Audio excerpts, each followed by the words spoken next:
Hello दोस्तों, the father of atomic bomb के नाम से जाना जाने वाले जूलियस रॉबर्ट ओपेनहाइमर के बारे में क्रिस्टोफर नोलन की चौंका देने वाली फिल्म ओपेनहाइमर हाल ही में 21 जुलाई को रिलीज किया है, जिसे देखने के बाद ओपेनहाइमर को अब तक का बेस्ट बायोपिक कहा जा रहा है, क्योंकि ये कोई बनी बनाई फिल्म नहीं है। ये जूलियस रॉबर्ट ओपेनहाइमर की खुद की लाइफ स्टोरी के ऊपर बना है। ज्यादातर हॉलीवुड मूवी जिसमें धुआंधार मसालादार एक्शन रहता है, एक्शन सीक्वेंस से भरा हुआ रहता है, लेकिन ये फिल्म उससे थोड़ा हटकर है। इस फिल्म के अंदर दिखाया जाता है किस तरह से ओपेनहाइमर एटॉमिक बॉम्ब का इन्वेंट करते हैं, लेकिन इसमें सबसे ज्यादा शॉकिंग करने वाली जो बात है वो है एटॉमिक बॉम्ब का ट्रिनिटी टेस्ट। इसका मतलब टेस्ट के दौरान इस एटॉमिक बॉम्ब को जब ब्लास्ट किया जाता है और वर्ल्ड वॉर 2 के दौरान जापान को यूएस के तरफ आगे बढ़ने से रोकने के लिए यूएस किस तरह से जापान के ऊपर एटॉमिक बॉम्ब गिराता है, और उसके बाद जूलियस रॉबर्ट ओपेनहाइमर के साथ क्या क्या होता है, क्या क्या किया जाता है, आइए समझते हैं।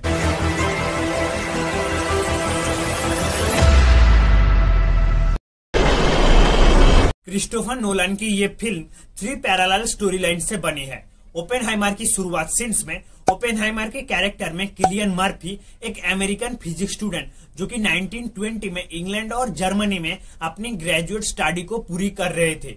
ब्राइट ब्लू आइज के साथ ओपेनहाइमर क्वांटम फिजिक्स की एक नई दुनिया को देख रहे थे। ओपेनहाइमर साल 1929 से लेकर 1940 के बीच कैलिफोर्निया यूनिवर्सिटी बार्कले में एक लेक्चरर थे, जहां वो स्टूडेंट्स के बीच काफी पॉपुलर हुए। ओपी निकनेम हासिल करने वाली ओपेनहाइमर अपनी striking looks, bohemian attitudes, leftist politics, eclectic taste की वजह से स्टूडेंट्स के बीच काफी पॉपुलर थे। साल 1940 में ओपेनहाइमर कैथरीन किट्टी पुएनिंग फिल्म के अंदर एमिली ब्लंट से शादी करते हैं, जिनकी पहले से ही 2 बच्चे थे। ओपेनहाइमर शादीशुदा होने के बावजूद जीन टैटलॉक फिल्म के अंदर फ्लोरेंस पुग के साथ अफेयर में था।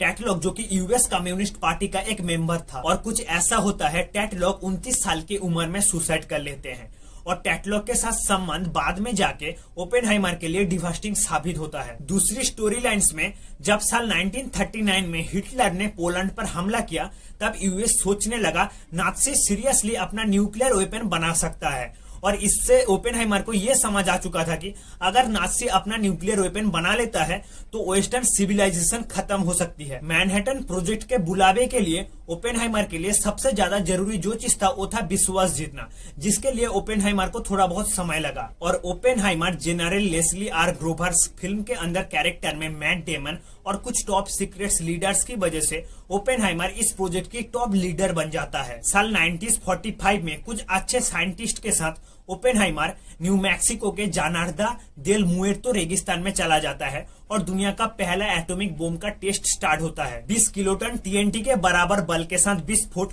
उस समय तक देखा गया सबसे बड़ा विस्फोट था, और इससे पैदा हुआ झटका 160 किलोमीटर दूर तक लोगों को महसूस हुआ। प्रोजेक्ट वाई का ये हिस्सा, जिसका कोड नेम था ट्रिनिटी, और ये प्रोजेक्ट ओपेनहाइमर के हेल्थ के ऊपर एक ऐसा इम्पैक्ट डाला था जिससे ओपेनहाइमर का वजन 115 पाउंड हो गया था। और आता है साल 1945, जिस साल जापान के ऊपर एटॉमिक बॉम्ब गिराया जाता है, और इसका पछतावा ओपेनहाइमर को महसूस हुआ था। ओपेनहाइमर ने साल 1965 में एक डॉक्यूमेंट्री में कुछ भगवद गीता का लाइन्स कहा था, now I am become death the destroyer of world. Now I am become death, the destroyer of worlds. उस समय Oppenheimer US president Harry S Trueman film के अंदर गैरी ओल्डमैन से मुलाकात करती है और कहती है कि मुझे लगता है मेरी हाथ में खून लग गया है। इस फिल्म की तीसरी स्टोरी लाइन्स में ओपेनहाइमर एटॉमिक बॉम्ब बनाने में खुद की जुड़ी रहने को लेकर संघर्ष करते हुए दिखे, और इस फिल्म के अंदर सबसे प्रमुख गेम चेंजर के रूप में उभर आया है Robert Downey Junior. Louis Strauss की कैरेक्टर में यूएस एटॉमिक एनर्जी कमीशन का चेयरमैन के रूप में अपनी लाइफ का सबसे बेहतरीन प्रदर्शन किया है। लुई स्ट्रॉस यूएस गवर्नमेंट के लिए ओपेनहाइमर की क्रेडिटेबिलिटी और सर्विस को खत्म करना अपना मिशन बना लेता है। मैकार्थी जब अपनी चरम पर था, उस समय ओपेनहाइमर के साथ जो कुछ भी हुआ वो किसी भी तरह से ओपेनहाइमर की करियर को एकदम से खत्म कर दिया था।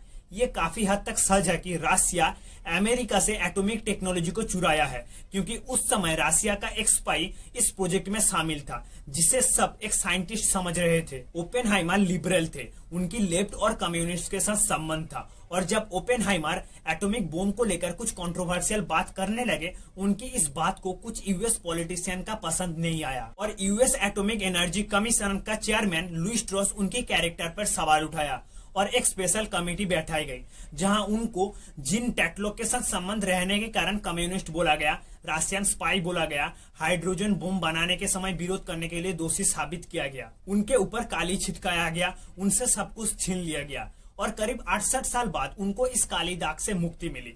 फिलहाल इसमें आप लोगों का क्या राय है कमेंट सेक्शन में बताइए। फिर मिलते हैं अगली वीडियो में।